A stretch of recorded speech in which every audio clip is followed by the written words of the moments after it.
Director Kerlikowske, what would you regard as the most pressing issues when it comes to drug policy in your country today? Right now in our country, the number of drug deaths and emergency room treatments as a result being driven by prescription drugs is the most serious thing that we're dealing with.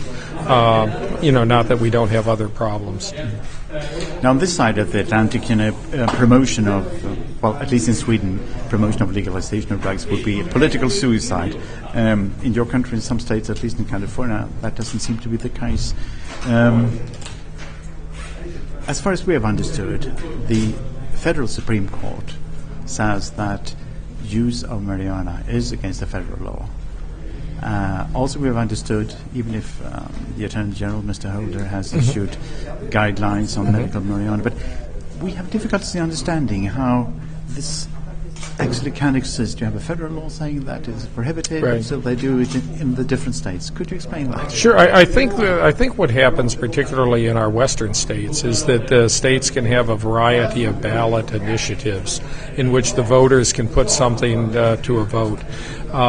Many times, the accuracy and legitimacy of what they're voting on, is not easily expressed, and so that's one thing. With the federal system, the federalism that we have in the United States, individual states do have certain amounts of authority, and that's, for instance, the medical marijuana issue. The other part is clearly the United States government doesn't have the resources, and that's where the Attorney General issued guidelines to use against every person who may possess marijuana.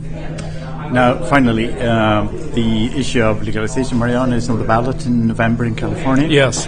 I realize it's difficult to speculate about the outcome, but let's say if people would vote in favor of this, what will be the consequences, do you think, in other states for the U.S. drug policy? I don't know what the consequences in other states would be.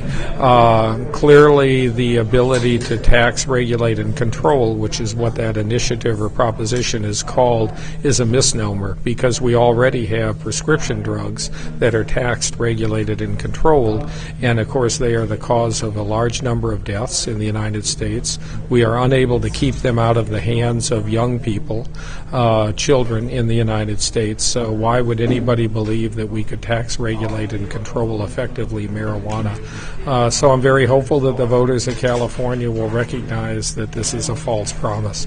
Thank you very much. Good. Thank you.